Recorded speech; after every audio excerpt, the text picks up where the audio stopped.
Halo Tribuners, Superskor edisi kali ini kita akan membahas laga Timnas Indonesia versus Bahrain pada laga lanjutan kualifikasi Piala Dunia 2026 untuk ronde 3 bersama saya Delta Gonzales. Jadi akan seperti apa nasib Indonesia nanti? Ini udah sampai ronde 3 ya, sudah sangat wow banget. Dan kita akan ngobrol semuanya seru-seru bersama dua jurnalis, yang satu dari Tribun Medan, yang satu dari Tribun Bali. Langsung kita sapa, ada Bli Komang dan Agus Haidir. Halo abang-abangku, apa kabar? Halo Delta, Halo, dan kabar menyala baik. seperti baju saya hari ini ya. Salam bola ya. Salam bola. Oke, ini ronde ketiga sudah sangat luar biasa ya untuk perjalanan timnas sepanjang sejarah sampai di detik ini nanti akan berhadapan dengan Bahrain. Nah, Bang Agus dan juga Beli Komang, kita akan pertama-tama nih ya, sebelum ngomongin ke laga Bahrainnya, kita ngobrol dulu nih soal pemain dari skuad timnas Garuda untuk sekarang ini. Nah, dari Bang Agus dulu nih. Bang Agus ngelihatnya ini bagaimana sih kalau mengamati perkembangan skuad yang terjadi di Timnas Indonesia? Ya, terima kasih Delta. Iya. Kalau sekarang ya semakin ini ya terakhir masuk itu Mes Hilgers dan Eliano Reiders. Ya, Eliano apa ya kalau dibilang puzzle-puzzlenya Sintayong ini hampir lengkap lah. Kalau dibilang ya dari atas sampai bawah itu sudah hampir lengkap. Mungkin kecuali eh, striker kalau nggak striker ya, striker betul. hanya striker yang belum sudah ada striker kita pastinya sudah ada ya ada eh, tapi lokal semua ada Dimas Derajat kemudian ada Oke, Hoki Caraka Caraka. Malik Rizaldi dan yang satu lagi yang tidak masuk itu kan Hoki Ramadan Sananta Mm-mm, tapi mm-mm. dari nama-nama ini apa ya kalau dibilang kan belum terlalu meyakinkan seperti di sektor-sektor yang lain.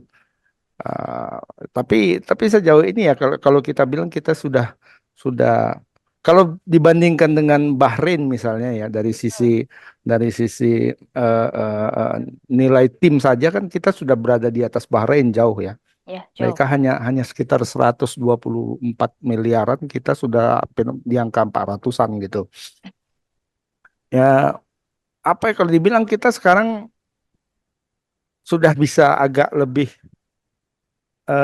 nyaman kalau kalau aku istilahkan gitu, lebih nyaman dalam memandang pertandingan ya. Dalam kita kita eh, menghadapi pertandingan itu kita sebagai penonton saja lah ya.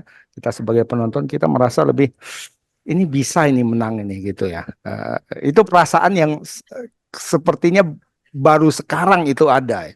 Sekian lama saya mengikuti tim nasional kita dari era-era kegelapan dulu sampai era sekarang. Itu dulu ketika kita melawan Thailand saja misalnya Thailand, kemudian Vietnam, Malaysia. bahkan Malaysia, Singapura, kita masih merasa ini bisa menang nggak ya gitu ya. Nah, sekarang kalimat ini memang muncul lagi gitu. Ini bisa menang nggak ya? Tapi lawannya sudah beda gitu. Iya, betul. Nah, Jadi sudah kita ya beda kita level ya. iya, bahkan kalau saya sering canda-candaan sama orang sama kawan-kawan gitu kan, agak sedikit tidak tahu diri juga mungkin kita nih sekarang ya. Misalnya kita ngelawan Saudi, kita melawan Australia yang secara level itu jauh lebih tinggi sebenarnya. Bahkan secara jumlah apa itu namanya ya peringkat FIFA itu kan Peringkat jauh FIFA. lebih tinggi dari kita ya. Menghadapi Australia, menghadapi Jepang bahkan ya. Menghadapi Jepang itu bahkan sekarang itu ada perasaan ini kita bisa menang nggak ya? Ada perasaan seperti itu gitu. Jadi agak tanda kutip kurang tahu diri juga. Tapi itulah yang membuat perbedaannya sekarang dengan kehadiran pemain-pemain diaspora ini, pemain-pemain keturunan ini itu membuat level kita meningkat kalau kalau aku. Nah, itu Iya. dulu barangkali. Iya, jadi memang levelnya sudah beda. Benar, kata Bang Agus. Dulu kita lawan Thailand, lawan Vietnam, lawan Malaysia itu kita sudah nganggap kayak, wah ini big match banget. Tapi sekarang Ya, juga big match, tapi sudah beda lawan di sini beda. kan. big match-nya Jadi sudah beda. Kita, kita malah kita pergi away pun sudah beda kan sekarang kan. Kalau ya, dulu oh, away-nya ke Manila, ke Bangkok, ke Kuala Lumpur, ya kan. ya Sekarang, sekarang away-nya sekarang, sudah ribuan iya, kilometer ya. sekarang ke Rifa, ke Jeddah, ke Tokyo, udah beda. Bedanya di situ, Udah, udah beda banget ini ya. udah beda banget. Pasal mending pieces broken ya. Pasal-pasalnya mulai tertata. Bener gak ini Bli Komang? Setuju nggak dengan statement dari Bang Agus ini soal perkembangan skuad timnas kita hari ini?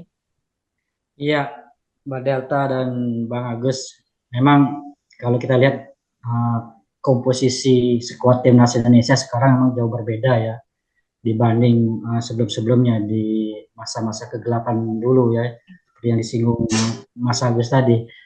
Nah, memang pasal-pasal yang dikumpulkan oleh Sintayong yang didukung penuh oleh Ketua Umum PSSI Erick Thohir sudah mulai hampir lengkap ya.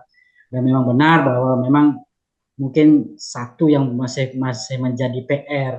Dan saya kira Sintayong juga paham betul ini kondisinya adalah untuk lini depan ya. Jadi kita belum menemukan striker yang goal getter sebetulnya striker murni mesin gol yang benar-benar bertipikal target man. Memang sudah ada Ragnar Orotmangun seperti itu ya, kemudian ada Rafael Strike, tapi karakter atau gaya bermain dua orang ini agak berbeda. Rafael lebih cenderung bermain dari sisi sayap dengan gaya permainannya yang membuka ruang. Dia lebih cenderung bermain ke apa namanya ke sisi luar, kemudian baru menusuk ke tengah. Ragnar juga cenderung seperti itu, jadi dia cenderung bermain dari sayap, kemudian baru ke tengah, masuk ke tengah, bukan tipikal yang benar-benar striker murni. Nah ini yang masih saya kira masih menjadi PR bagi timnas Indonesia, satu puzzle yang belum ditemukan saya kira oleh Sintayong, dan rasanya dia masih akan mencari sosok striker murni target man yang diinginkan. Ya kita berharap nanti ke depan akan ada striker murni yang memang benar-benar didapatkan untuk bisa memperkuat timnas Indonesia untuk melengkapi pasalnya Ya, yang diinginkan oleh Sintayong ini. Dan kalau saya lihat secara umum juga pemain-pemain diaspora yang hadir di skuad timnas saat ini memang sangat berbeda ya, dan kualitasnya semua hampir kualitas Eropa, sehingga gaya permainan kita juga berubah drastis. Kita bermain seperti tim Eropa, tidak lagi levelnya ASEAN ya. Ya benar seperti bilang Bang Agus tadi, dulu kita melawan Malaysia aja masih ketar-ketir, bisa nggak menang nih. Apalagi lawan Thailand, kalau lawan ya. Thailand udah pesimis duluan kita, sudah pasti akan kalah. Itu juga lawan Vietnam yang menjadi lawan berat kita. Tapi sekarang situasinya sudah berbeda dengan gaya bermain Eropa. Apalagi sekarang ada tambahan dua pemain lagi, Messi Girls yang berpengalaman di Liga Belanda, sudah pernah bermain di Liga Eropa, melawan tim sekelas Manchester United ya, Bang Agus ya, meskipun Iya. Manchester Unitednya sekarang lagi Nggak usah diperjelas ya, Bli. lagi lagi hancur-hancuran ya.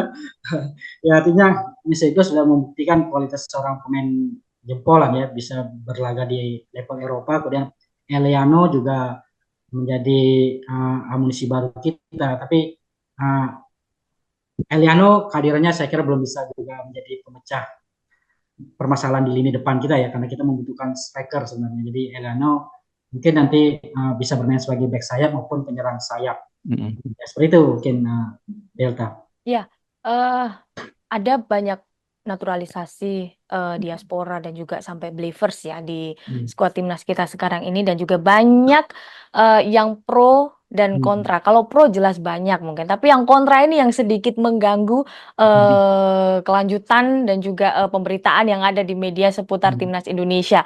Kalau Bang Agus dan juga Bli Komang ini termasuk yang pro apa kontra? Tadi kan memang timnas Indonesia memang sudah oke, sudah sampai level ini, Hmm. tapi dari lubuk hati terdalam itu naturalisasi atau diaspora, menambah diaspora tuh udah deh sampai sekarang aja, nanti ke depannya perbanyak lagi pemain-pemain lokal atau Mm. pemain-pemain putra daerah saja, seperti apa? Beli Komang aja deh. Ya, saya kira apa namanya apa yang dilakukan oleh PSSI sekarang bersama Sintayong itu adalah bagian dari langkah untuk mempercepat prestasi timnas Indonesia ya, Mm-mm. untuk bisa berbicara lebih jauh di sepak bola uh, Asia, bahkan juga untuk dunia ya, karena sudah terbukti sebelum-sebelumnya ketika kita hanya mengandalkan mohon maaf ya, mengandalkan pemain-pemain lokal kita yang uh, lahir dari Liga Indonesia itu, uh, faktanya hasilnya tidak maksimal. Jadi Ya. ya seperti yang saya bilang tadi, untuk melawan Malaysia kita juga masih apa namanya, ketar-ketir bisa menang bisa atau kalah, kemudian bahkan kalah jauh dari Thailand, kemudian kalah jauh juga dari Vietnam, lihat perkembangan Vietnam maupun Thailand. Jadi saya kira kehadiran pemain-pemain diaspora atau naturalisasi ini saya kira tidak masalah, apalagi mereka memang benar-benar berdarah Indonesia. Jadi Ya. Mm-mm. Mm-mm. mereka punya hak, punya apa namanya, uh, Kesempatan. kesempatan untuk membela timnas Indonesia, tanah kelahiran mereka.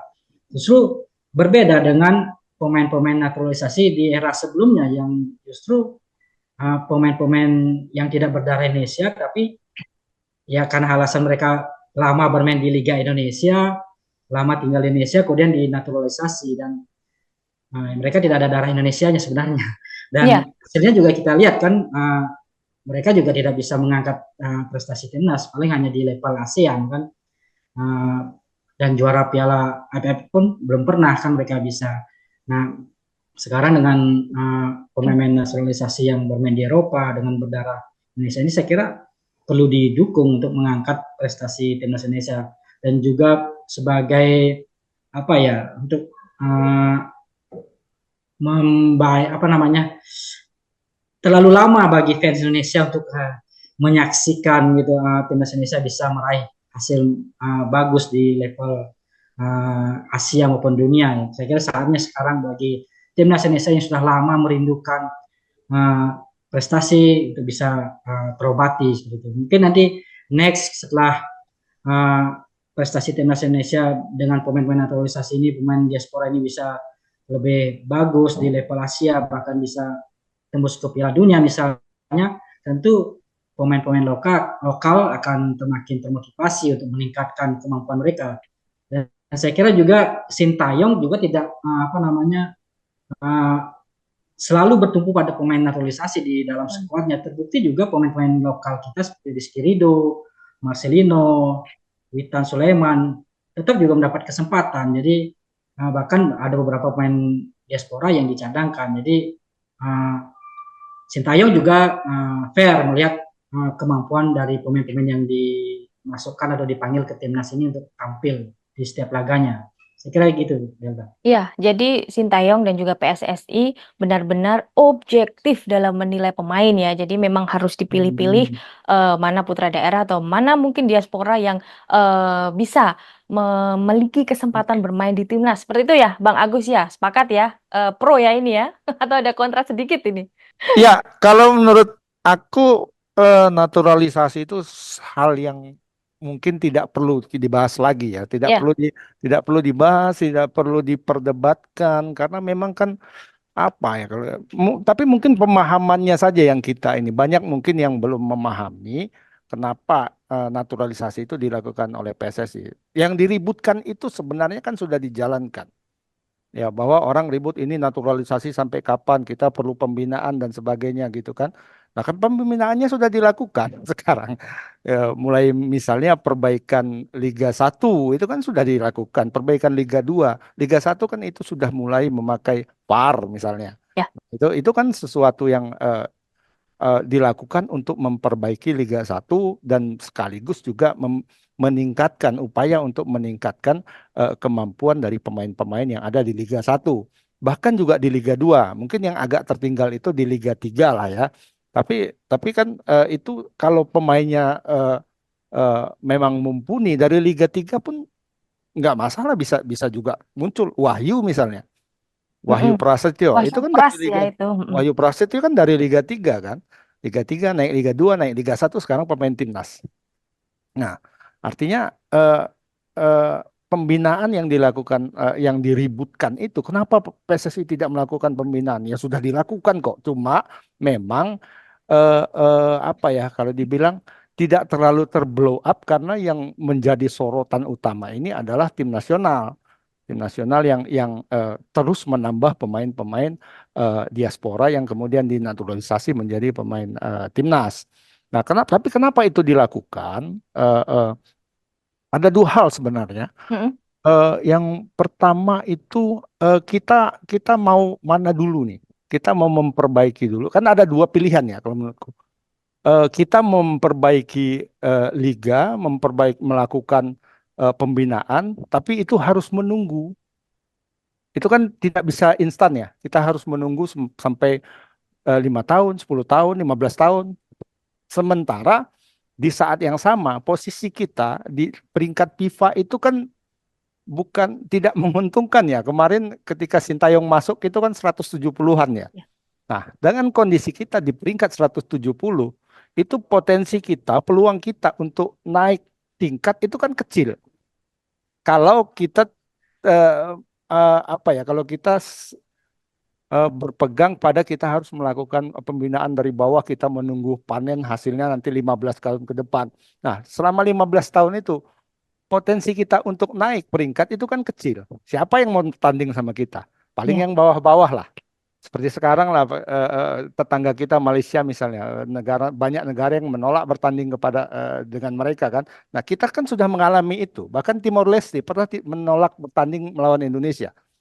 Ya kan, dengan kondisi Indonesia waktu itu 190 kalau nggak salah ya, di masa-masa kegelapan.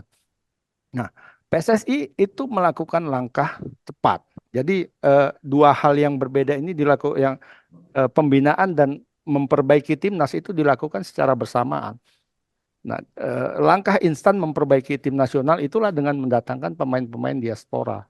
Dengan pemain-pemain diaspora masuk itu secara instan level kita itu langsung naik gitu.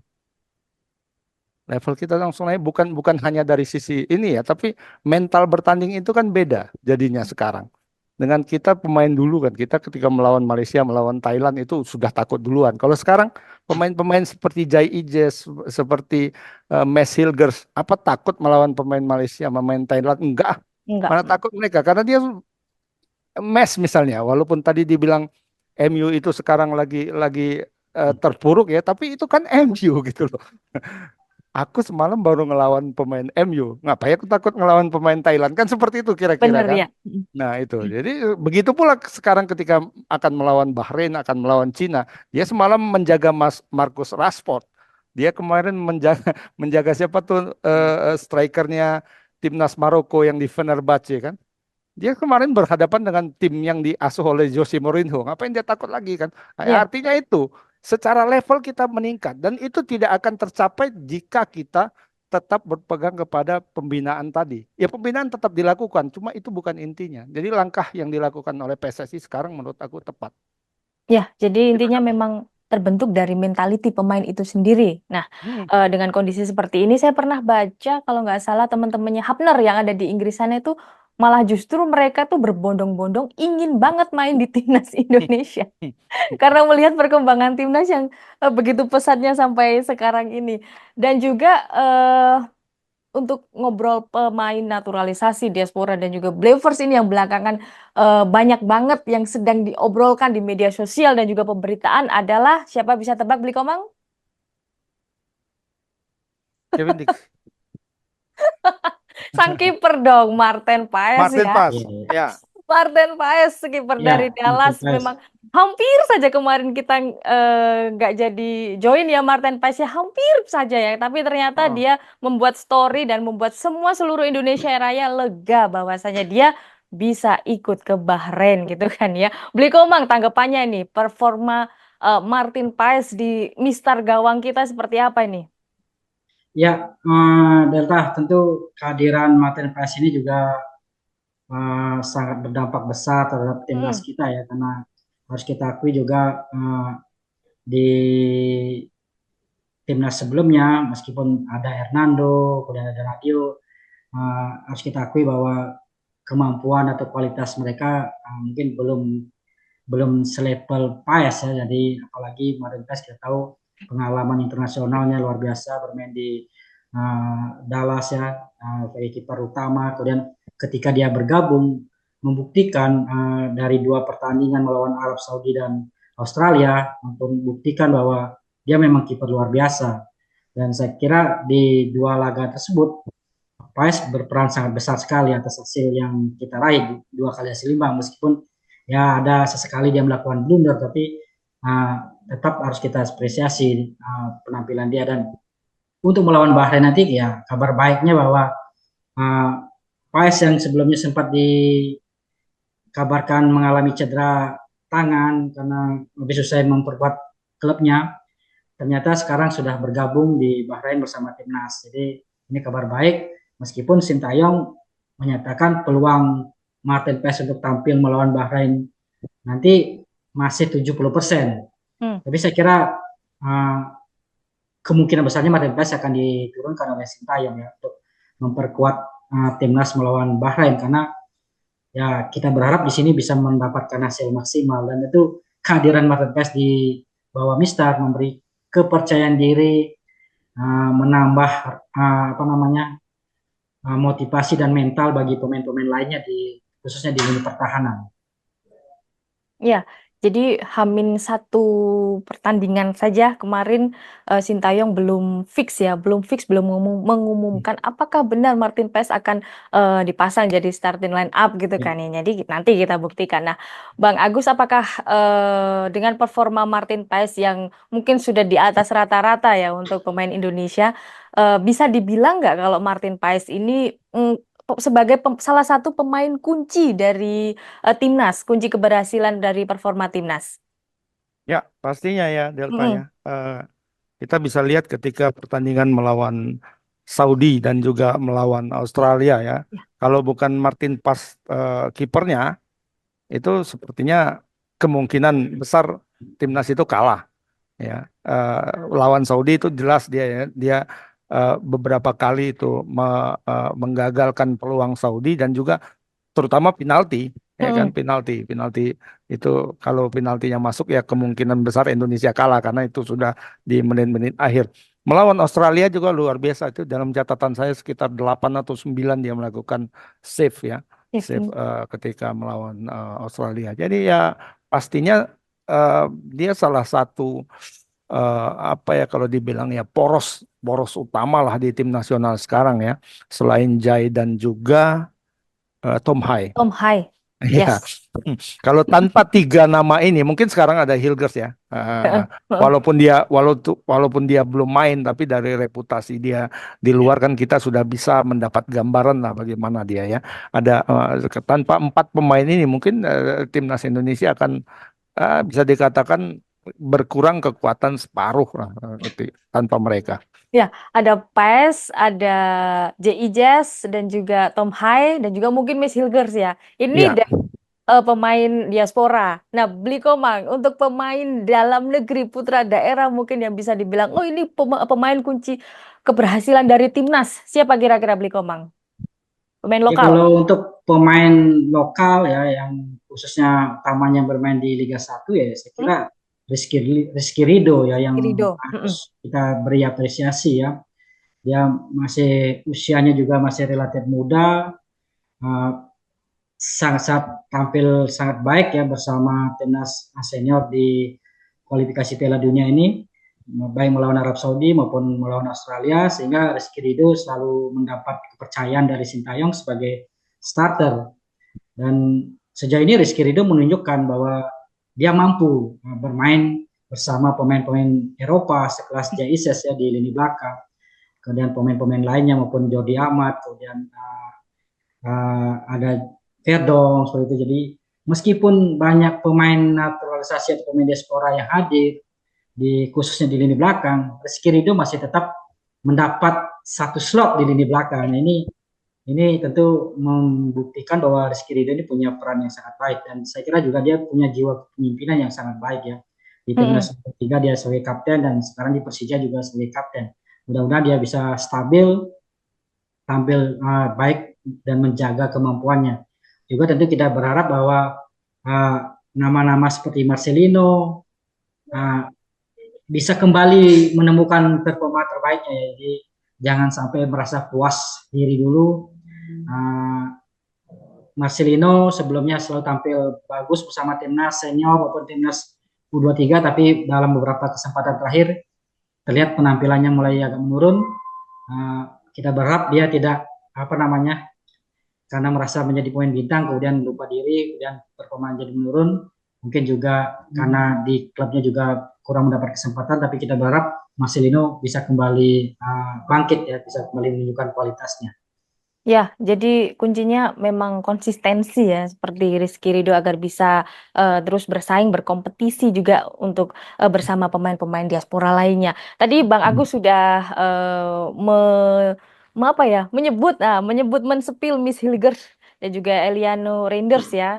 Mereka back semua ini, yang satu center back, yang satu right back ya kalau nggak salah ya. Ini kita malah belanja back ini.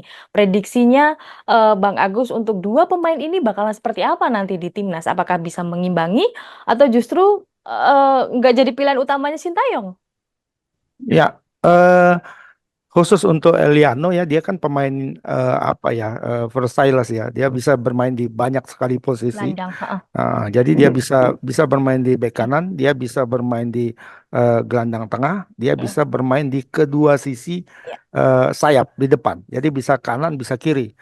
Nah, dia kemungkinan besar dengan banyaknya posisi yang bisa dia mainkan, mungkin Sintayong itu akan memberikan satu posisi untuk Eliano di pertandingan nanti melawan Bahrain. Tapi tergantung kepada apa ya kondisi fisiknya. Kalau Sintayong menganggap kondisi fisiknya itu siap, mungkin dia pasti akan diturunkan. Karena dalam dalam latihan terakhir itu Mes sama Eliano itu sempat beri latihan terpisah. Jadi empat Hmm. empat pemain itu latihan terpisah. eh, eh, Martin Pass, kemudian Sen Patinama, terus Hilgers dan Eliano. Itu latihan latihan mereka terpisah. Ketika dikonfirmasi ke Sintayong, ini kenapa latihannya terpisah ya? Karena bukan karena cedera atau apa, tapi untuk memulihkan stamina mereka agar bisa sama dengan pemain-pemain lain yang lebih dulu datang ke Bahrain. Jadi eh, kalau saja dalam latihan terakhir Eliano sudah dipisah ya, Eliano sudah masuk kepada grup pemain yang lain, tapi yang tiga belum, yang tiga masih. Pas kemudian Patinama dan Hilgers itu masih latihan terpisah. Nggak tahu hari ini ya. Kalau hari ini mungkin kita belum dapat perkembangannya. Tapi intinya ketika mereka dinilai siap secara fisik, secara stamina, pasti akan mendapatkan tempat. Kalau Eliano dalam dalam perkiraanku itu akan ditempatkan di depan, bukan di back sayap ya. Kalau Malah back justru agak maju ya. ya, back sayap kiri itu kan sekarang masih ada Sandy Walsh dan kemudian ada Asnawi. Sandy Walsh tadinya kita kira kondisi fisiknya terganggu, cedera dan sebagainya, tapi ternyata tidak. Ternyata fit. Asnawi lebih fit lagi. Tidak ada masalah dengan Asnawi, artinya ketika di posisi back kanan itu sepertinya akan menjadi tempat bagi kedua pemain ini. Nah, di mana Eliano diletakkan kemungkinan besar itu kalau dalam pandanganku itu di sisi kiri depan. Jadi dia Mm-mm. bisa memanfaatkan kaki kanannya untuk melakukan cutback ke dalam gitu. Gitu. Ya. Kalau kalau Mes pasti akan mendapat salah satu tempat lagi-lagi di lini belakang ya, Mm-mm. karena lagi-lagi dari staminanya. Kalau staminanya oke, dia pasti akan dapat. Nah, pertanyaannya nanti ini mungkin bisa didiskusikan nih sama Beli Komang ini, dia Mm-mm. ditempatkan di mana di antara di bawah ini. Tayong kan Ya, itu memakai tiga, Ya, tiga back. back ya, tiga tiga back. back tengah. Nah, Ya. dari tiga back tengah kita, ini semuanya kaki kanan nih, nggak ada yang kaki kiri. Nah, Benar nggak kalau ada ya. Hafnar Gimana nggak tuh? ada, Ya. Hafnar nggak ada, Elkan Bagot nggak ada. Nah, Hmm. ketika melawan Australia, STY itu justru menempatkan Calvin Perdong itu sebagai back tengah kiri kan. Nah, ini Hmm. apakah dengan masuknya Mes, apakah Rizky Ridho yang akan ditarik ke kiri atau bagaimana gitu? Atau salah satu dari Mes dan Rizky Ridho itu akan jadi pemain cadangan. Nah, Nah, gitu ini kita yang menarik untuk kita tunggu nih nanti. Ya, ya. Benar Bang Agus, ini lini pertahanan tentu dengan kehadiran Mesigas makin kuat ya di lini belakang. Jadi saya kira duet Jay Isis dan Mesigas ini akan menjadi jaminan kekuatan kita di lini belakang ya, karena sama-sama berpengalaman di Eropa. Jay di Serie A, kemudian Miss di Liga Belanda. Ke Belanda. Sekarang tinggal siapa lagi satu slot untuk lini belakang ini, karena kan biasa Sintayong memakai 3 back ya, jadi dalam formasi 3-4-3. Nah, yang menarik juga bahwa masuknya Jordi Amat juga. Apakah Jordi Amat akan mendapat kesempatan sebagai starter setelah sebelumnya Iya. tidak pernah tampil? Kemudian karena Justin Ahner tidak ada, dan Bagot juga tidak ada. Seperti tadi Bang Agus bilang, apakah Verdong kembali akan dipercaya sebagai salah satu back tengah kita yang di sisi kiri ya, karena kebetulan dia kaki kiri. Kemudian juga masih ada Rizky Ridho. Jadi persaingan di lini belakang ini 3 back ini memang sangat ketat. Tapi kalau Masih ada Nathan juga. masih ada Nathan Iya, juga, Nathan tapi Joao juga masih ada. kemungkinan Nathan akan bermain di tengah kayaknya. Iya. Kemungkinan Nathan akan bermain di tengah. Saya kira peluang yang akan ditampilkan di 3 back ini kemungkinan besar Jesus, Misigas, dan Rizky Ridho kalau menurut Ya. saya.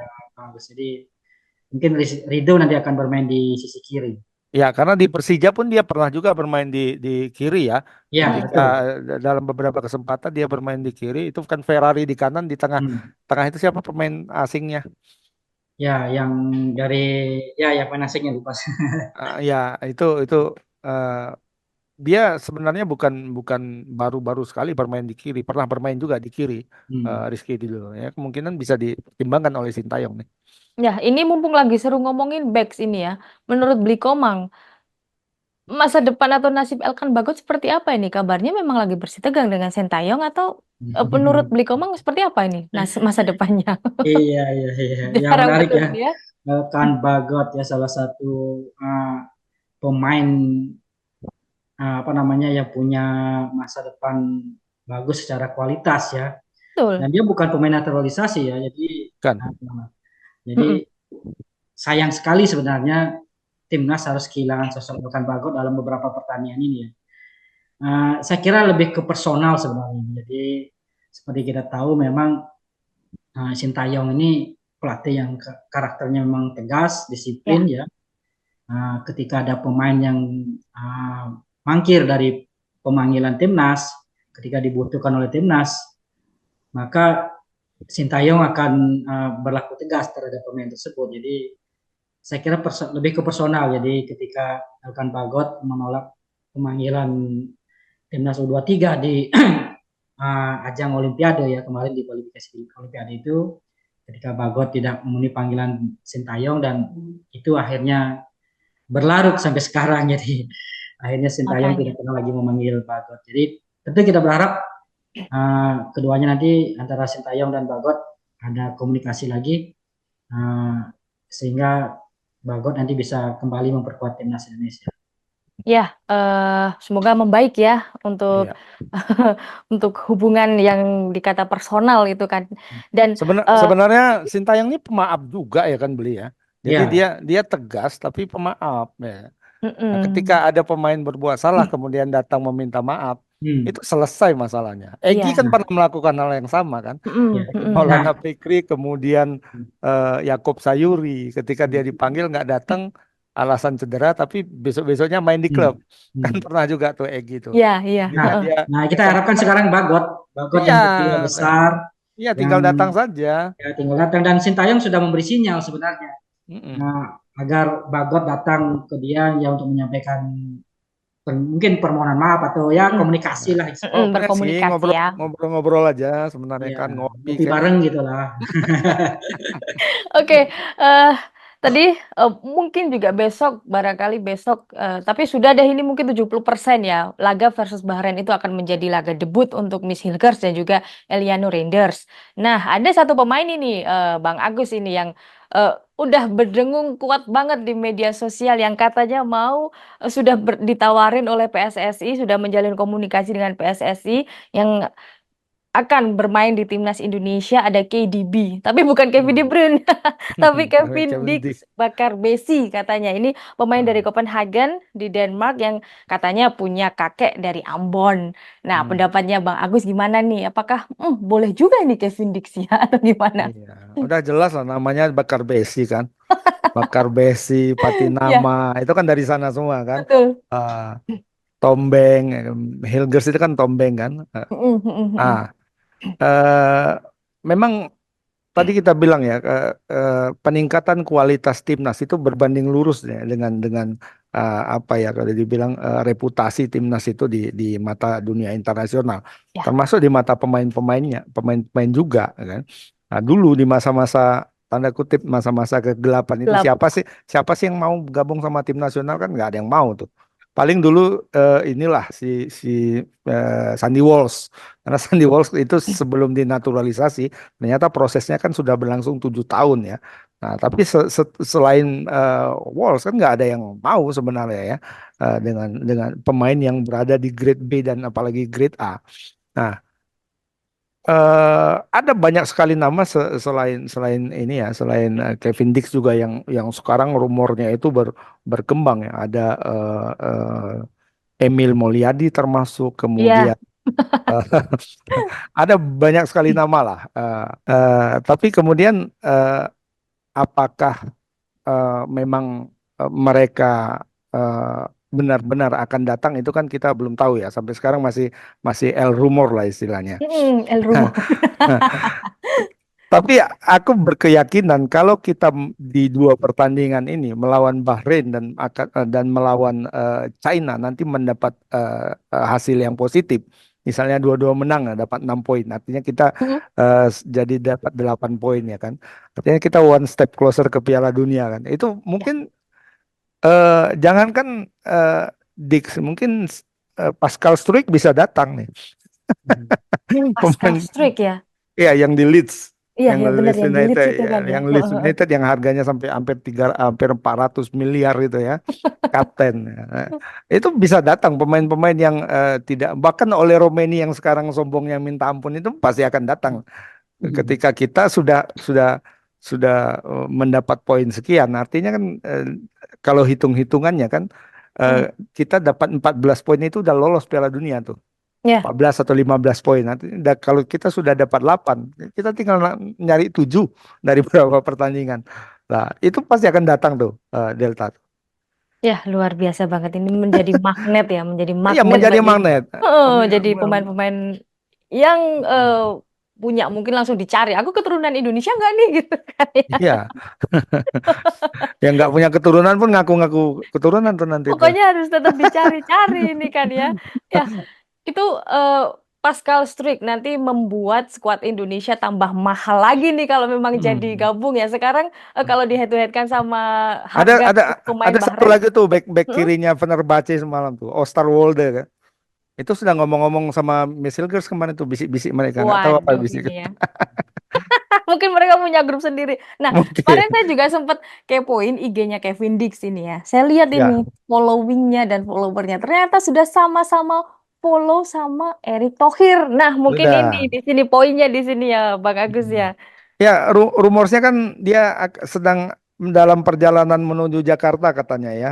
Mm-mm. Dan rumorsnya itu dipicu oleh, kalau biasanya kan tukang ini ya, tukang pangkas ya, tukang Ya. cukur Heeh. ketika eh, jadi pemain ini ketika akan berhadapan dengan Erick Thohir itu merapikan diri dulu, buat stylenya di di dipercantik dulu.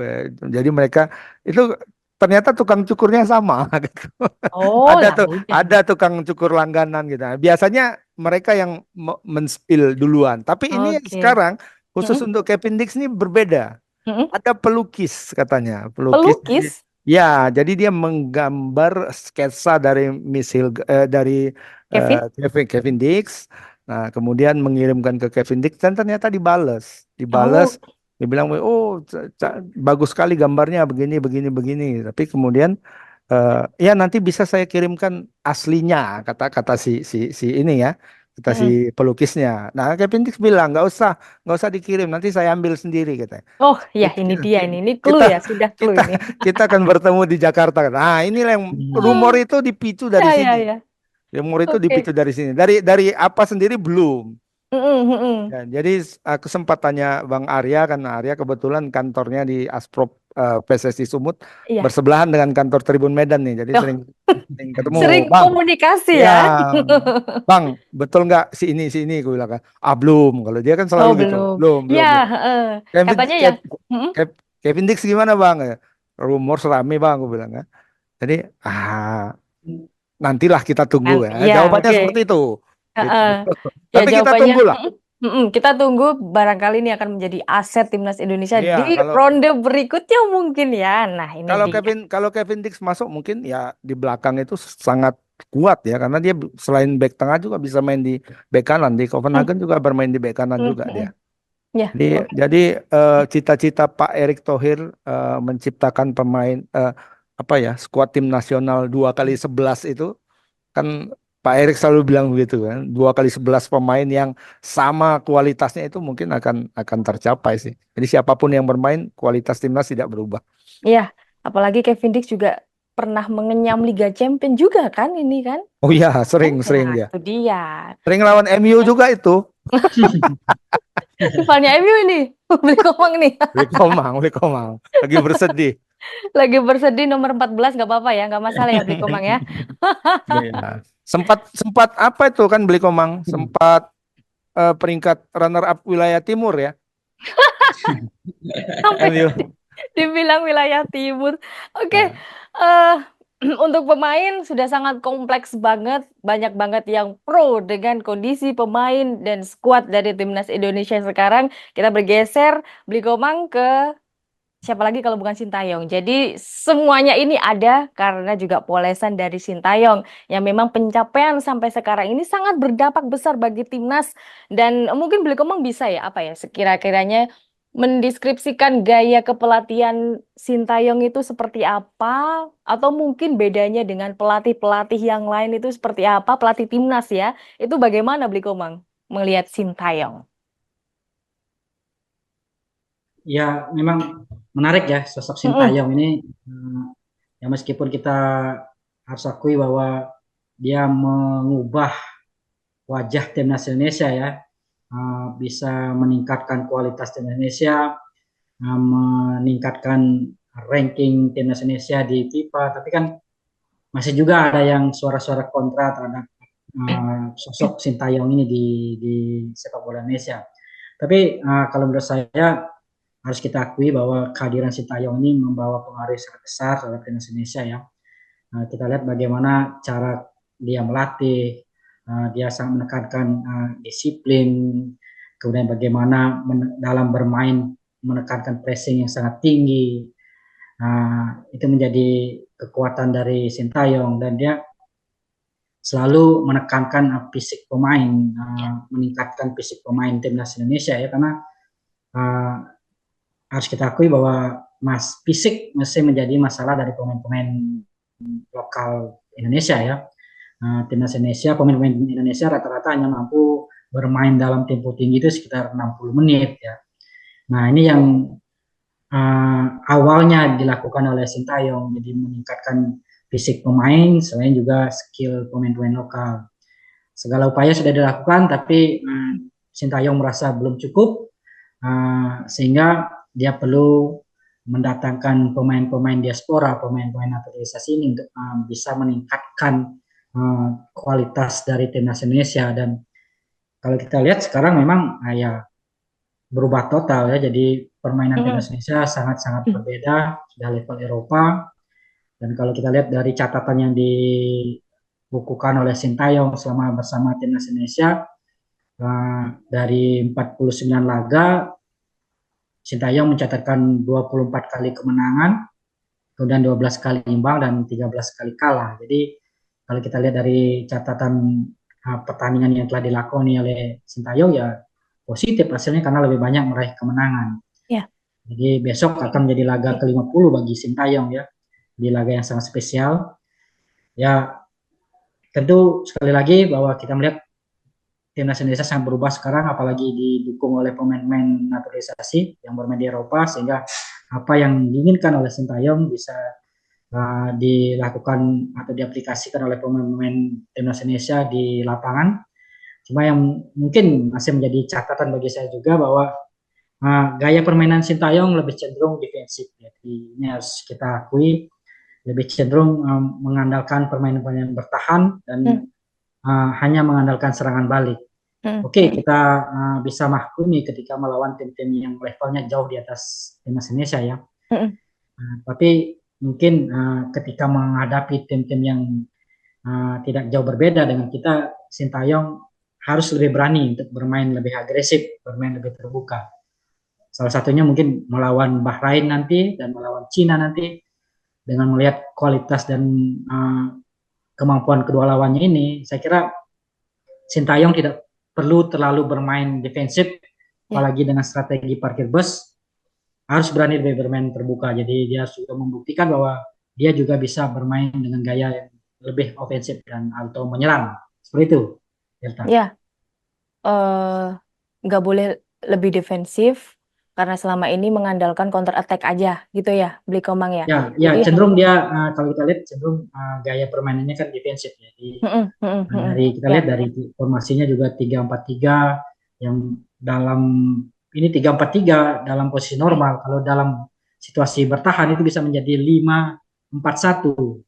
Jadi kalau kita lihat dari formasi pemain yang diturunkan oleh Sintayong. Jadi dari 3-4-3 bisa berubah menjadi 5-4-1 dalam situasi kita bertahan. Jadi ada 5 back yang ditumpuk di belakang, kemudian 4 pemain di tengah, dan hanya 1 pemain di depan. Jadi pemain penyerang sayap juga ketika bertahan, diinstruksikan untuk bertahan itu ikut juga turun membantu pertahanan. Jadi memang kecenderungannya defensif gaya permainan dari Sintayong ini. Nah, ya sekali lagi bahwa kita maklumi kalau melawan tim-tim yang kualitasnya atau levelnya jauh di atas kita ya, seperti Arab Saudi dan juga mungkin Australia. Tapi ketika melawan tim yang levelnya tidak jauh berbeda dengan kita, saya kira Sintayong harus lebih berani bermain terbuka. Atau Bang Agus, statement dari Beli Komang tadi, atau jangan-jangan Sintayong memasang permainan seperti itu karena PR tadi itu, timnas Indonesia belum menemukan lini depan yang pas. Seperti apa Bang Agus? Enggak, memang Sintayong itu filosofi permainannya memang defensif ya. Hmm. Kita sudah bisa melihat gambaran itu ketika dia melatih timnas Korea Selatan sebenarnya. Nah, ketika melawan Korea Selatan kita bisa lihat ketika mereka bertanding melawan Jerman. Itu 3-4-3 seperti dibilang Bli Komang, itu ketika bertahan itu jadi 5-4-1. Malah bisa 6 di belakang karena gelandang bertahannya ikut jadi pemain belakang juga. Nah, ketika 6 pemain di belakang itu pemain Jerman tuh bingung mau ngelakuin apa. Akhirnya buntu dan serangan balik gol 2. Mereka kan menang 2-0 tuh ya. Nah, memang filosofi permainan dia itu seperti itu. Hanya saja ketika berhadapan dengan tim yang levelnya itu dia anggap setara gitu. Kalau aku lihat sejauh ini dia sih melepas pemain itu, jadi tidak terlalu defensif lagi. Kita bisa Hmm. melihat ketika Indonesia melawan Singapura misalnya atau melawan Malaysia, melawan Thailand malah. Kalau yang di bawah udah jelas tuh ketika melawan Brunei Darussalam misalnya kita kan menang 12-0 tuh Ya. agregat tuh kan. Ya, artinya Indonesia bermain super ofensif justru di situ. Nah, kita belum tahu nih apakah melawan Bahrain atau Cina itu akan tetap memakai pola seperti itu ya. Tapi kalau aku memandang sih kemungkinan dia akan sedikit lebih berani untuk menerapkan pola permainan menyerang seperti yang ditunjukkan ketika menghadapi Arab Saudi di babak pertama ya. Di Hmm. babak pertama, bukan babak kedua. Babak pertama awalnya Indonesia itu sebenarnya dahsyat ya, melakukan berani melawan Arab Saudi dengan ofensif justru di kandangnya Arab Saudi. Nah, Bahrain secara kualitas itu berada sedikit di bawah Saudi. Jadi mestinya eh, eh, Sintayong itu tidak akan terlalu defensif ketika menghadapi ini. Dia lebih percaya diri lah dia Ya.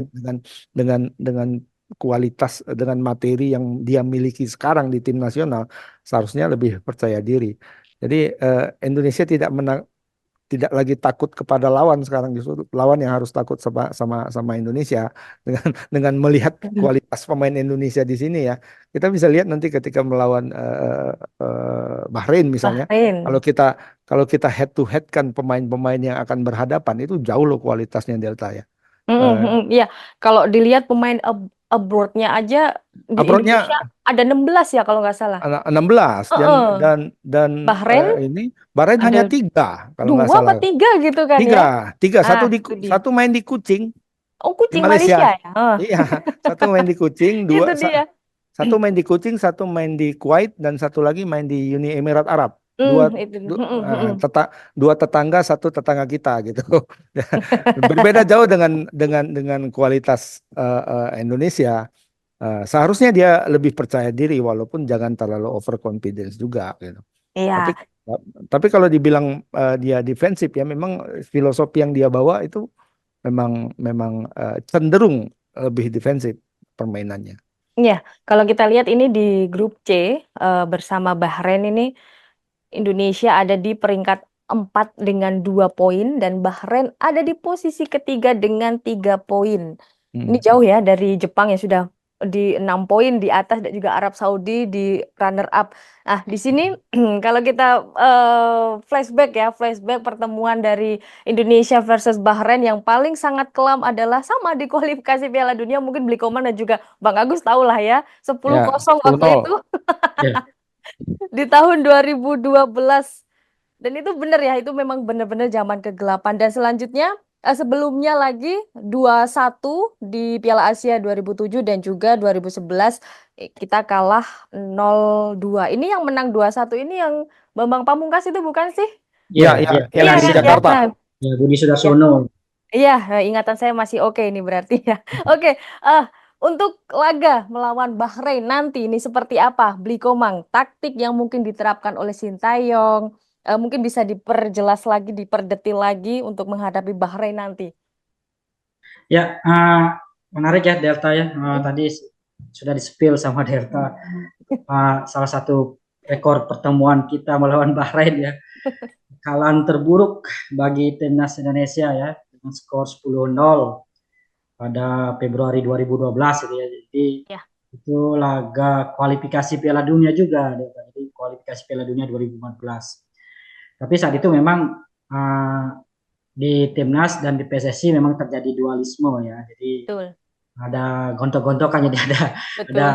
masalah di PSSI dan juga turunannya ke timnas. Jadi yang dikirim ke Bahrain itu pemain-pemain timnas dari IPL ya, Indonesia Premier League saat itu. Jadi ya hasilnya memang sangat memalukan ya, kalah 10-0 kita di sana. Tapi kita juga pernah menang juga melawan Bahrain ya. Jadi seperti yang disebutkan Delta tadi, kita sempat menang di penyisian grup Piala Asia ya di Jakarta dengan skor 2-1. Nah, sekali lagi bahwa tentu situasinya sekarang sudah berbeda ya. Jadi ketika kita kalah 10-0 yang merupakan pertemuan terakhir kita melawan Bahrain itu ya Mm. di 2012, dan sekarang kita akan ketemu Bahrain lagi, tentu sekali lagi situasinya sudah berbeda. Jadi kalau dulu ada dualisme PSSI dan dualisme timnas, dan pemain yang dikirim juga pemain bukan yang terbaik, tapi saat ini ketika melawan Bahrain ini situasinya sudah berbeda. Kita akan diperkuat oleh pemain-pemain yang bermain di luar negeri ya, pemain-pemain yang sudah merasakan level Eropa di bawah asuhan Sintayong, kemudian mendapat lagi tambahan pemain baru, ada Mesigas dan Eliano. Kemudian sebelumnya kita juga mampu menahan tim seperti Arab Saudi, kemudian Australia. Tentu ini akan menambah kepercayaan diri, mental bertanding dari skuad timnas Indonesia. Saya kira Sintayong tentunya akan menurunkan skuad terbaiknya di laga ini. Targetnya adalah meraih kemenangan, Ya. mendapatkan 3 poin ya, atau paling minimal lah 1 poin melawan Bahrain. Jadi seburuk-buruknya lah 1 poin. Jadi itu harapan kita semua bisa meraih kemenangan, dan saya kira peluang itu sangat terbuka ya untuk meraih kemenangan dengan melihat dari pemain-pemain yang kita miliki sekarang. Kemudian kita lihat dari ranking juga di ranking FIFA juga tidak terlalu jauh ya, meskipun ya masih ada jarak 52 uh, jaraknya ya di 52. Jadi Oke. Indonesia ada di 129, kemudian Bahrain ada di 76. Tapi saya kira masih masih bisa lah. Gitu. Artinya sebelumnya kita sudah bisa membuktikan melawan Arab Saudi bisa bermain imbang, kemudian melawan Australia bisa bermain imbang. Saya kira peluang untuk menang melawan Bahrain saat ini sangat terbuka. Apalagi melawan Cina nanti, jadi peluang lebih terbuka lagi. Nah, artinya dari dua laga ini uh, kita berharap bisa mendapatkan poin penuh 6 poin atau minimal 4 poin lah lawan Bahrain imbang dan menang lawan Cina. Nah, untuk strategi komposisi pemain nanti saya kira Sintayong akan tetap memakai formasi 3-4-3 ya. Ini menjadi formasi andalan Sintayong. Tentu dengan kiper ada Martin Paes yang kita harapkan bisa tampil.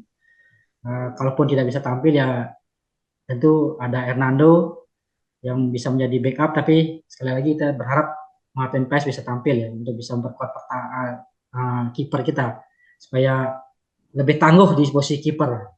Tentu kita berharap sekali lagi Martin Paes bisa tampil. Kemudian di belakang trio yang diturunkan kemungkinan Jesus, kemudian Messi Girls dan Rizky Ridho. Kemudian di sayap kiri atau wing back kiri ada Calvin Verdong, kemudian di kanan mungkin Asnawi. Karena Asnawi lagi on fire ya, jadi dia tampil penuh terus bersama klubnya. Kemudian di tengah kemungkinan ada Nathan Joaon dan juga Ivar Jenner atau Tom Haye. Nah, mungkin ini tiga pemain ini akan bersaing ya untuk mendapatkan kesempatan bertanding. Jika Sintayong lebih ingin bertahan, kemungkinan Ivar Jenner dan Nathan Joaon yang turun. Tapi kalau ingin bermain lebih terbuka, bermain menyerang, saya kira Tom Haye akan diturunkan sejak menit pertama.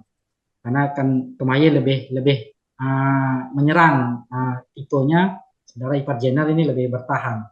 Nah, itu di tengah, kemudian di depan saya kira Ragnar Mangon, kemudian Rafael Strike, dan satu lagi apakah Marcelino atau Eliano yang akan diturunkan. Nah, kita tunggu ini Eliano ini apakah bisa langsung debut atau masih tetap diturunkan Marcelino Ferdinand atau juga mungkin Witan Sulaiman yang sebelumnya juga tampil baik di laga melawan Arab Saudi. Saya kira itu mungkin untuk Mungkin juga strateginya. mungkin juga Eliano mungkin ini diturunkan biasanya menit 80 atau menit 70 ke atas Ya. gitu kan ya. Mungkin ini akan tetap mendapatkan kesempatan bermain tapi tidak starting. Bang Agus, itu Mungkin satu taktik lagi sedikit lagi ya, mm, kita melawan Bahrain ini sekali lagi Sintayong harus berani lebih bermain agresif ya. ya. Mungkin dari menit-menit awal bermain lebih menyerang untuk bisa mencuri gol cepat di Bahrain ini. Karena Bahrain setahu saya juga permainannya lebih cenderung bertahan juga. Meskipun dia bisa menang melawan Australia, dia bermainnya bertahan dan mendapat gol keberuntungan dari gol bunuh diri. Jadi harus dimanfaatkan juga. Harus berani bermain menyerang juga. Ya kita bisa mencontoh Jepang lah yang bisa menang 5-0 atas Bahrain. Artinya Ya. ini ada masalah juga di lini pertahanan Bahrain. Nah, ini sudah ada terspil mungkin ada eh, masalah di lini pertahanan Bahrain. Tapi Bang Agus, kalau Bang Agus mengamati nih ya dari timnas Bahrain, apa sih yang perlu diwaspadai pemain timnas melawan Bahrain nanti? Melawan Bahrain dramanya, menurutku. Dramanya, ini dia yang Drama. nanti akan saya ulik ya, karena biasanya nih kalau kita ketemu sama tim-tim Timur Tengah itu pasti ada aja cara liciknya mereka ya saat lawan Ya, kita. ya. Ini kita bisa lihat contohnya ketika melawan Australia mereka ya. Hmm, Itu berkali-kali itu di lapangan itu mereka melakukan drama-drama yang membuat kesal pemain Australia. ya, Itu kena sentuh sedikit itu wah langsung guling-guling. berguling. Ya, kemudian ketika yang dapat kartu merah itu ya, kartu merah itu kan memang itu semestinya itu memang kartu ya. Eh, Mungkin juga bisa kartu merah atau kartu kuning yang paling ini ya. Tapi eh, reaksi dari pemain Bahrain itu yang membuat rasa-rasanya membuat wasit akhirnya mengeluarkan kartu merah apa ya strike langsung kartu merah langsung tidak memakai kartu kuning ya karena dia kena itu seakan-akan dia sudah sakaratul maut dia wah guling-guling Betul. seperti mau nyawanya tercabut. Nah, itu yang harus diwaspadai oleh pemain Indonesia. Apakah Indonesia bisa dingin Jepang gitu ya? Jepang juga mengalami hal yang sama, tapi mereka nggak peduli tuh. Hmm. Mau ke guling-guling sampai sampai keluar stadion pun mereka santai aja. Ya, ya, mereka berfokus kepada permainannya, fokus kepada strateginya. Bahkan ketika laser-laser itu pun, nah itu juga satu lagi gangguan dari supporternya ya. Ya. Nah, kalau supporter Indonesia di main di GBK itu kan nyanyi. Jadi apa pemain lawan pun tanda kutip ikut menikmati suasana Nyaman itu. gitu ya. Mm-mm. Nyaman. Jadi mereka tidak ada melakukan gangguan-gangguan secara ini. Bahkan mereka ikut menikmati juga dengan lagu-lagu, chant semuanya gitu kan. Tapi kalau ketika eh, bermain di Bahrain gitu kemarin, contohnya ketika melawan Jepang, itu berkali-kali tuh pemain Jepang itu kena sorot matanya dengan laser ya. Ya. Tapi sekali lagi pemain Jepang itu sangat dingin. Mereka nggak peduli dan akhirnya ya gangguan itu tidak menjadi suatu faktor yang masalah bagi Jepang. Nah, yang menjadi di lapangan itu akhirnya memang kualitas versus kualitas dan mereka kalah jauh secara kualitas dengan Jepang. Akhirnya kalah 5-0. Itu yang harus diwaspadai oleh timnas Indonesia. Sintayong harus menekankan kepada pemain-pemainnya agar betul-betul menjaga konsentrasi, tidak terpengaruh dengan segala bentuk drama dari pemain-pemain Bahrain. Kalau secara secara teknis nggak masalah lah Indonesia ini ya. Dengan kedalaman skuad yang dimiliki itu siapapun yang diturunkan itu sepertinya sekarang nggak ada persoalan. Ya. Sandy Walsh nggak bisa main, ada Asnawi, Calvin Verdong nggak bisa main, ada siapa tuh Sen Memang. Patinama, ada Arhan juga ya kan. Nah, di tengah itu eh, tadi seperti Beli Komang sampaikan itu ketika tidak Tom Haye tidak bermain, pilihannya ada yang lain kan, ada Ivar Jenner, kemudian ada Ricky Kambuaya malahan lagi. Nah, di depan juga banyak sekali pemain ya kan. Ada Marcelino, ada Witan Sulaiman, ada Rafael Struik, ada Hoki Caraka, ada Eliano, banyak sekali pemain. Jadi secara Mm-mm. secara teknis itu cenderung bisa kita katakan tidak ada masalah ketika akan melawan bahkan melawan siapapun sekarang ya, termasuk melawan Jepang nanti dengan kita bisa mengandalkan pemain itu paling tidak kita berharap seri atau kalaupun kalah jangan banyak sekali gitu ya. Ya. Jangan sampai 7-0 seperti Cina kan gitu. Jangan. Nah, itu kita bisa berharap seperti itu sekarang. Nah, tapi khusus melawan Bahrain itu poinnya yang harus digarisbawahi adalah bagaimana pemain-pemain kita tetap bisa berkonsentrasi menghadapi segala bentuk drama yang pasti akan muncul. Jadi bisa berharap kepada wasit ya agar seadil-adil mungkin karena besok itu Ya, wasitnya wasit dari Oman ya. Oman. Nah, Ya, itu dia. betul. Apakah akan berpihak ke rumpunnya atau akan adil? Ini dia yang bikin kesel kadang-kadang ya. Oke, itu. Nah, ini terakhir ini prediksi skor saja ini. Mungkin tadi Beli Komang bilang menang atau imbang. Berapa ini Beli Komang? Iya, iya, iya. Ya, untuk prediksi skor saya kira tentu juga nanti gaya permainan, gaya strategi yang akan diterapkan oleh Sintayong juga akan sangat menentukan ya. Jika Sintayong lebih bermain defensif dari awal atau sepanjang 90 menit berarti terlihat bahwa memang dia memang hanya mengejar hasil imbang. Ya. Kalau Sintayong dari menit awal sudah berani bermain terbuka, berani bermain menyerang, berarti targetnya memang untuk bisa meraih kemenangan. Dan tentu kita sekali lagi berharap bahwa Sintayong akan bermain menyerang untuk bisa mencuri gol dan mencuri kemenangan di kandang Bahrain karena ini kesempatan bagi timnas Indonesia untuk mendapatkan poin penuh di laga tandang ya.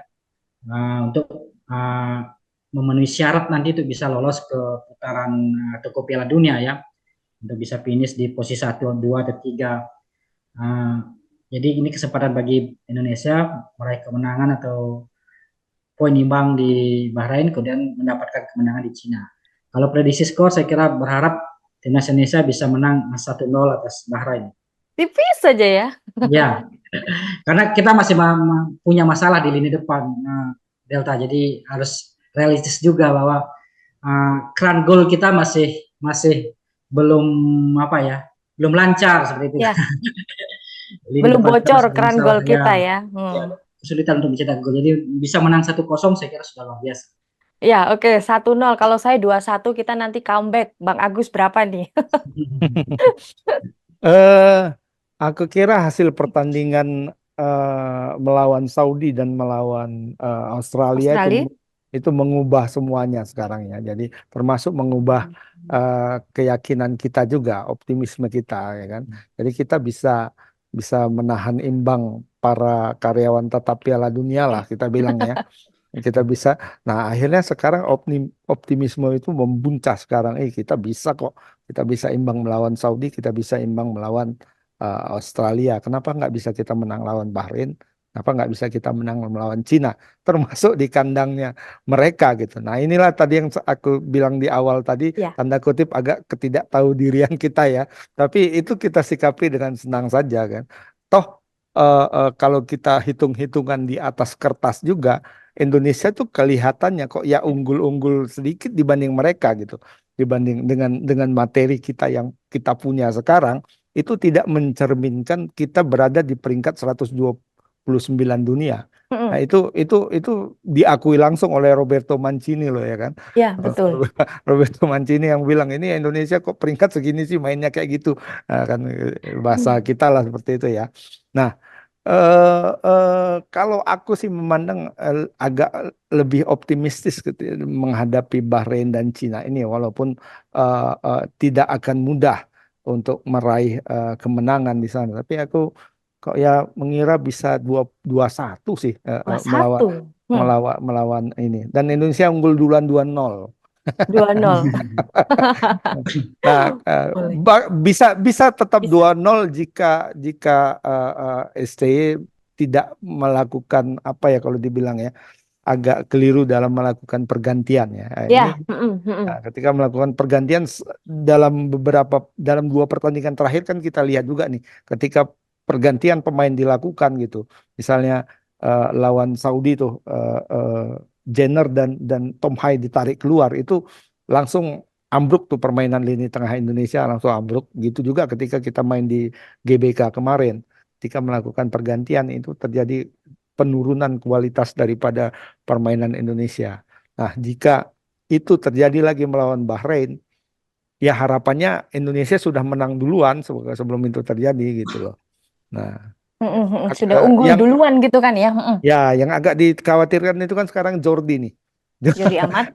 Ya kalau dari pandangan aku ya, Mm-mm, Jordi Jordi kan baru kembali dari cedera ya, cedera yang lumayan panjang yang membuat dia ya. absen dua pertandingan terdahulu. Dan dia sebelum absen dia membuat blunder yang cukup parah kan ketika kita melawan Irak kalau nggak salah ya eh, kemarin lawan Irak dan eh, banyak canda-candaannya kan dia kan apa ya kalau kita bilang El blunder gitu. Eh, nah, harapannya eh, kalaupun dia diturunkan nanti Jordi Amat dan kemungkinan besar kalau menurutku bukan bermain di center back, dia mungkin akan ditempatkan di tengah seperti peran yang dia lakukan sekarang di Johor Darul Ta'zim ya. Dia Mhm. tidak sudah cenderung lebih dimainkan sebagai gelandang bertahan sekarang ketimbang ketimbang back tengah gitu. Nah, apakah STY akan mengikuti pola JDT atau tidak kita belum tahu. Tapi kalau kalau eh, itu terjadi, mungkin bisa bisa dilihat situasinya lah lebih dahulu. Apakah Indonesia sudah aman atau belum untuk memainkan Jordi gitu. Karena Nah, eh, bisa jadi titik lemah gitu. Atau ya nggak tahu juga kalau dia dalam kondisi fit itu Jordi eh, umpan-umpan umpan-umpan jauhnya itu luar biasa. Jadi bisa menjadi nilai plus juga. ya, minimalisir kesalahan untuk main gitu ya Iya, intinya. benar. Jadi Tapi tapi 2-1 menang nih kayaknya. 2-1 menang ya, kita semua berharap timnas menang. Jadi harapannya timnas Garuda bisa menyapu bersih dua laga terakhir 10 Oktober melawan Bahrain dan juga 15 Oktober besoknya lagi melawan Cina. Sila. Jadi ini nih kalau menang semua nih ya Indonesia bakal berada di peringkat kedua klasemen grup. Tapi dengan catatan Arab gagal menyikat 2 pertandingan di laga ketiga dan juga keempat gitu kan ya harapan kita. Jadi bisa langsung ke round berikutnya lagi dan selangkah lagi menatap Piala Dunia 2026. Tepuk tangan untuk kita semua. Beli Komang Bang Agus. Ya, Oke, terima kasih Bang Agus dan juga Beli Komang untuk obrolan yang seru banget Timnas Indonesia versus Bahrain. Harapan kita menang. Dan juga terima kasih pula untuk Tribuners yang telah menyimak Super Score ini. Nantikan edisi selanjutnya. Saya Delta Gonzales pamit. Sampai jumpa. Download Tribun X sekarang. Menghadirkan lokal menjadi Indonesia.